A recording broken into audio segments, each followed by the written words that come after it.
Nagpunsisok gawas sa opisina sa Comelec, Cebu City ang mga supporters sa Partido Barug Team Rama ug Bag-ong Sugbo Coalition human pormal nga naduso sa mga aspiring candidates ug re-electionists ang ilang certificates of candidacy sa adlang Huwebes, Oktubre 3. Human sa gipahigayong misa alang sa mga kandidato, mipaila sa publiko ang final lineup sa maong partido.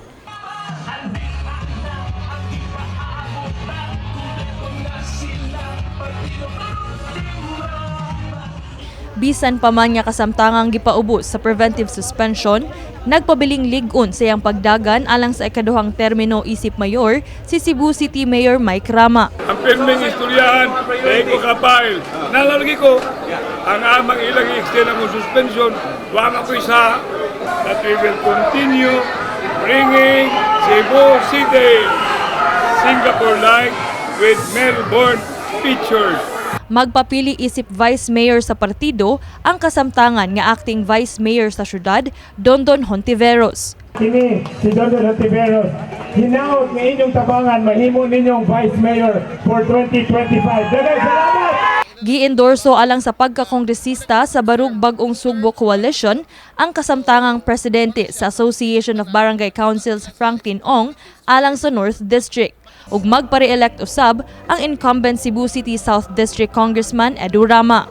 That we can work with even with the National Liga ng mga Barangay or what are bills that we can introduce para kaayuhan sa mga barangay officials.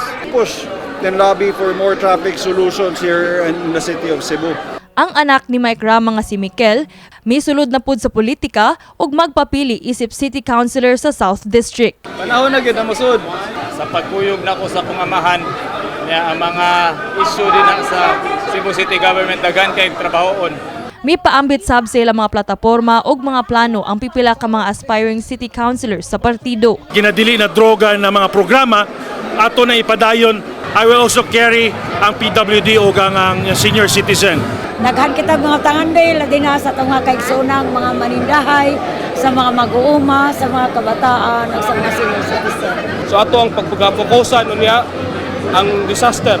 Labi na ang main disaster nga may tabo sa tuwa karon is ang mental health. Barangay based pag yun ang atong serbisyo. Pinaagi ni ana kami nang hinaot, kami naagi sa suportas katawan, mapadayon na to ang nasundang kausaban.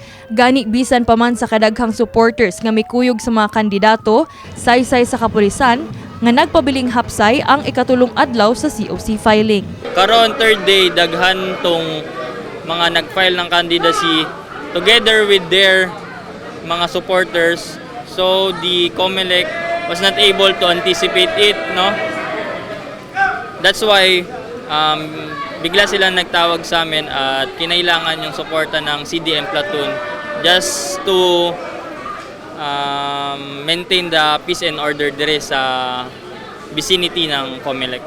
Kini si Queenie Joligon alang sa MyTV, Cebu.